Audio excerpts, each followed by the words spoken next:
नमस्कार। आप सभी प्रबंधक बंधु को दिवाली की बहुत सारी शुभकामनाएं।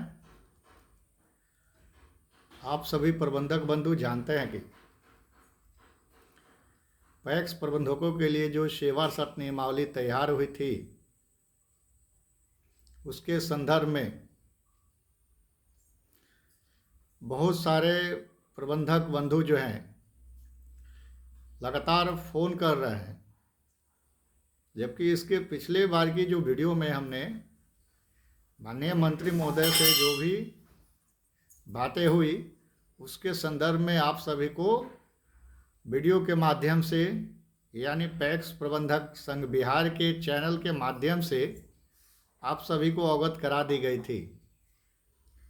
किंतु इसके बावजूद भी बिहार के बहुत सारे ऐसे प्रबंधक बंधु हैं जिनको अभी कन्फ्यूजन है, और उस कन्फ्यूजन के बारे में वे लोग अपना कन्फ्यूजन दूर करने के लिए लगातार फ़ोन कर रहे हैं। इसलिए बिहार के सभी पैक्सों में कार्यरत पैक्स प्रबंधक बंधुओं को पुनः एक बार मैं आश्वस्त करना चाहता हूं कि हम सभी जानते हैं कि जो सेवा शर्त नियमावली पैक्स प्रबंधकों के लिए बनी थी, वह सेवा शर्त नियमावली की फाइल माननीय मंत्री महोदय को विभाग के द्वारा भेज दी गई थी। चूँकि माननीय मंत्री महोदय से उस फाइल पर अप्रूवल लेना था, यानी अनुमोदन लेना था। और हम सभी यह भी जानते हैं कि इसके पूर्व में एनडीए की सरकार थी। एनडीए की सरकार गिर जाने के बाद माननीय मुख्यमंत्री नीतीश कुमार के नेतृत्व में ही महागठबंधन की सरकार बनी हुई है, जो बहुत ज़्यादा दिन समय अभी नहीं हुआ है। माननीय मंत्री महोदय को भी इसको समझने में, थोड़ा सा जानने में समय चाहिए था, तो बहुत ज़्यादा समय उनको भी नहीं मिल पाया था। इसके बावजूद भी आप सभी हम जानते हैं कि लगातार हम प्रयासरत थे, और इस प्रयास के क्रम में गया जिला के गुरारू विधानसभा के माननीय विधायक विनय भैया जी का भी हमने साथ लिया था, और हम लोग माननीय विधायक महोदय के साथ मंत्री महोदय से मिले, और पैक्स प्रबंधकों के लिए जो सेवा शर्त नियमावली तैयार हुई है, उस सेवा शर्त नियमावली के अप्रूवल के लिए माननीय मंत्री महोदय से हम लोग ने अनुरोध किया। माननीय विधायक महोदय भी अनुरोध किए, और माननीय मंत्री महोदय ने सकारात्मक रूप अपनाते हुए हम लोगों के बातों को उन्हें गंभीरता से लिया, और उन्होंने अपने आप्त सचिव विकास सर को सेवा शर्त नियमावली के लिए अप्रूवल देने के लिए उन्होंने आदेश कर दिया। अब समझने वाली कुछ बातें हैं इसमें, उसको जानना बहुत ज़रूरी है। क्योंकि आप सभी मान लेते हैं पैक्सों में कार्यरत हैं, अपने पंचायत तक हैं, इसलिए विभागीय जो काम हैं उसके बारे में बहुत सारी कन्फ्यूजन आप लोगों का होना स्वाभाविक है। मैं ये नहीं कह रहा हूँ कि कन्फ्यूजन क्यों हो रही है, ये होना लाजमी है, स्वाभाविक है, इसमें कोई बड़ी बात नहीं है। इसके संदर्भ में बताना है कि मंत्री महोदय के द्वारा तो अपने आप्त सचिव को आदेश दे दिया गया कि जो फाइल है उसको अनुमोदित किया जाए। अब इसके बारे में हमको बताना है कि माननीय मंत्री महोदय तो आदेश कर दिए, तो बहुत सारे हमारे प्रबंधक बंधु हैं जिनके दिमाग में ये चल रहा है कि आदेश हो गया, इसका मतलब है कि उसी समय माननीय मंत्री महोदय का हस्ताक्षर भी हो गया। प्रबंधक भाइयों, इसका मतलब ये नहीं हुआ कि मंत्री महोदय आदेश कर दिए यानी उसी समय सिग्नेचर कर दिए। क्योंकि यह मामला जो है छोटा मोटा मामला नहीं है, यह पैक्स प्रबंधकों के नौकरी की बात है। 8,500 लोगों के जीवन से जुड़ा हुआ मामला है, जीविका से जुड़ा हुआ मामला है। ये कोई विभागीय काम थोड़ी है कि कोई पत्र निर्गत हाथों हाथ कर दिया गया, आदेश हो गया, ऐसा कुछ नहीं है। ये नौकरी की बात है। इसमें हम लोग 60 वर्ष के लिए अस्थायी हो रहे हैं। 60 वर्ष के लिए हम लोग अस्थायी हो रहे हैं, इतनी बड़ी काम है, तो इसकी फाइल भी जो है उसका भी एक प्रक्रिया है, उसका भी एक प्रोसेस है। इसके संदर्भ में हम बताना चाहते हैं कि मंत्री महोदय तो आदेश कर दिए हैं, अब उनके विभाग में यानी उनके मंत्रालय में इस फाइल पर काम होगी। जो भी प्रक्रिया होती है फाइल की, उस प्रक्रिया को मंत्रालय के द्वारा पूर्ण की जाएगी।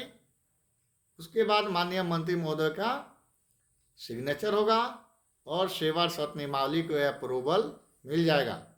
लेकिन इसका मतलब ये भी नहीं हुआ कि आप सभी फिर कन्फ्यूजन में ना हो जाए मेरे इस वीडियो के बाद कि इसका मतलब है अप्रूवल अब नहीं मिलेगा, अच्छा नहीं मिला। व्यवहारिकता में देखा जाए तो अप्रूवल मान के चलिए कि मिल चुका है, लेकिन जब पेपर में आइएगा तो अप्रूवल पर मंत्री महोदय का सहमति हो चुका है, यानी उनके द्वारा आदेश दे दी गई है। मंत्रालय में वो फाइल कंप्लीट होगी और कंप्लीट होने के बाद अप्रूवल मिल जाने के बाद उस फाइल को सहकारिता विभाग के सेक्रेटरी यानी वंदना प्रेयसी मैडम को और आरसीएस यानी रजिस्ट्रार यानी श्री वैद्यनाथ प्रसाद यादव सर को यह फाइल मंत्रालय के द्वारा भेज दी जाएगी। अप्रूवल मिलने के बाद जब मंत्रालय के द्वारा यह फाइल प्राधिकारीगण के पास चला जाएगा, उसके बाद इसको लागू करने के लिए आरसीएस कार्यालय से आदेश होगा। उसके बाद यह लागू हो जाएगा। इसलिए कम से कम इसमें पूरा नवंबर तो लगना तय है, इसमें कहीं कोई शक नहीं है। और हमारा प्रयास रहेगा, क्योंकि अभी हम सभी जानते हैं कि छठ दीपावली है, इसलिए छठ दीपावली भर ये काम संभव नहीं है। लेकिन छठ के बाद पुनः हम प्रयास करेंगे और मेरा प्रयास रहेगा कि नवंबर माह में ही सेवा शर्त नियमावली लागू हो जाए। देखिए, इसमें कोई संदेह अब नहीं रह गया है कि सेवा शर्त नियमावली लागू होगी कि नहीं होगी। ये आप सभी आश्वस्त रहें, इसमें कहीं कोई किंतु परंतु नहीं है। और ये भी आप लोग आश्वस्त रहेंगे कि जो हम बात कहते हैं उसमें कहीं भी पॉइंट में भी 1% तो बहुत ज़्यादा हो गया, पॉइंट में भी कहीं कोई संदेह नहीं है। इसलिए अब मेरे ख्याल से कोई कन्फ्यूजन नहीं रहनी चाहिए। बहुत सारे ऐसे प्रबंधक हैं कि ये कन्फ्यूजन फिर होगा, भाई कब तक होगा, विलंब क्यों हो रहा है। तो इसका कारण यही है कि विभागीय जो प्रक्रिया होती है फाइल की, उससे होकर तो गुजरना पड़ेगा। और ये बहुत बड़ी चीज़ होती है, 8,500 लोगों के जीवन से जुड़ा हुआ चीज़ है, नौकरी का सवाल है, तो बहुत बड़ी चीज़ होती है। इसको आप लोगों को गंभीरता से समझना होगा, क्योंकि हम सभी पैक्स में जो प्रबंधक कार्यरत हैं वो मैनेजर हैं, और मैनेजर पद जो है, पोस्ट जो होता है, बहुत बड़ी होती है अपने आप में। वो अलग बात है कि पैक्सों में प्रबंधक को अभी तक जो सम्मान मिलना चाहिए नहीं मिलता था, वो अलग बात है, वो अलग विषय है।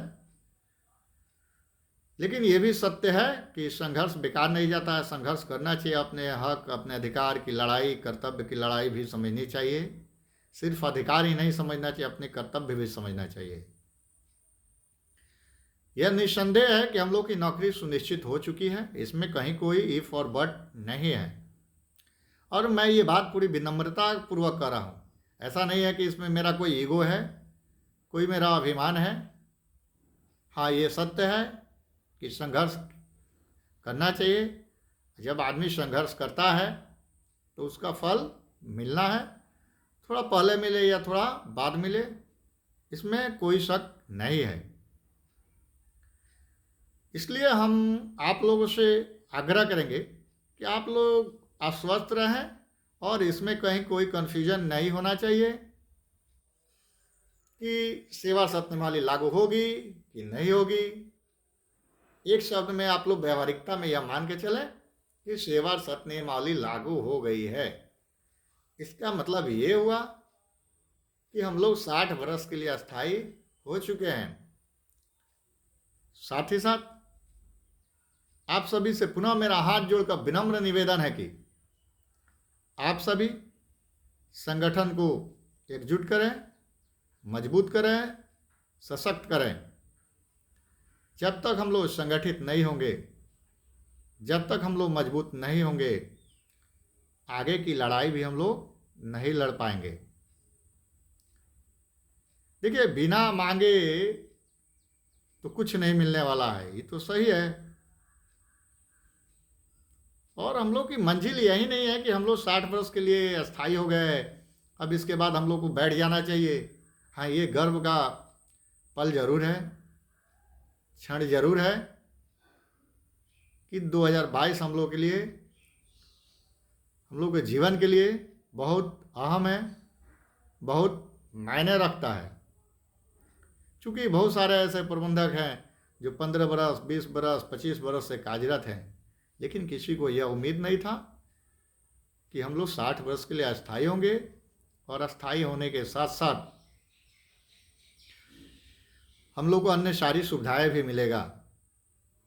और इस वीडियो के माध्यम से आप सभी से मेरा निवेदन है कि जो भी समस्या है उसको आप लोग पैक्स प्रबंधक संघ बिहार का जो चैनल है यूट्यूब का, इस पर आप लोग कमेंट करेंगे और जो भी आप लोगों का समस्या रहेगा आप लोग उस पर लिखेंगे। मैं एक एक बातों को पढ़ता हूँ, देखता हूँ और सुनता हूँ। चूँकि आप लोग सोचिए कि बिहार में 8,500 प्रबंधक हैं, 8,500 लोगों का फ़ोन रिसीव करना अपने आप में एक बहुत बड़ी चीज़ होती है। मैं ये नहीं कह रहा हूँ 8,500 लोगों का फ़ोन एक ही बार में आ जाता है, एक ही दिन में आ जाता है, इसका मतलब भी ये नहीं होता है। लेकिन समझ सकते हैं, यदि इसमें से 10% भी लोग फ़ोन करें तो बहुत बड़ी संख्या होती है। मैं ये भी नहीं कह रहा हूँ कि आप लोग फ़ोन नहीं करें, जहाँ आवश्यकता महसूस हो आप लोग बिल्कुल पहले से फ़ोन करते आए हैं, अभी भी करेंगे। लेकिन वीडियो के माध्यम से, वीडियो देखने के बाद उसमें कोई कन्फ्यूजन होती है तो उसके लिए आप लोग फ़ोन करें। जैसे बाकी जो भी जानकारियाँ हैं हम वीडियो के माध्यम से स्पष्ट कर देते हैं, उसके बावजूद भी आप लोग कहीं कन्फ्यूजन होती है तो फ़ोन करें, बिल्कुल करें। लेकिन चैनल पर भी इसके बारे में आप लोग अपने अपने कमेंट करके उसमें समस्या बता सकते हैं, क्या समस्या होगी। जो भी समस्या होगी उसका समाधान कराया जाएगा। हमारा प्रयास रहेगा कि जो भी संज्ञान में आएगा समस्या उस पर पहल हो। इसके साथ दीपावली के साथ साथ ही छठ के लिए भी बहुत सारी आप लोगों को शुभकामनाएं, हार्दिक बधाई, बहुत बहुत धन्यवाद।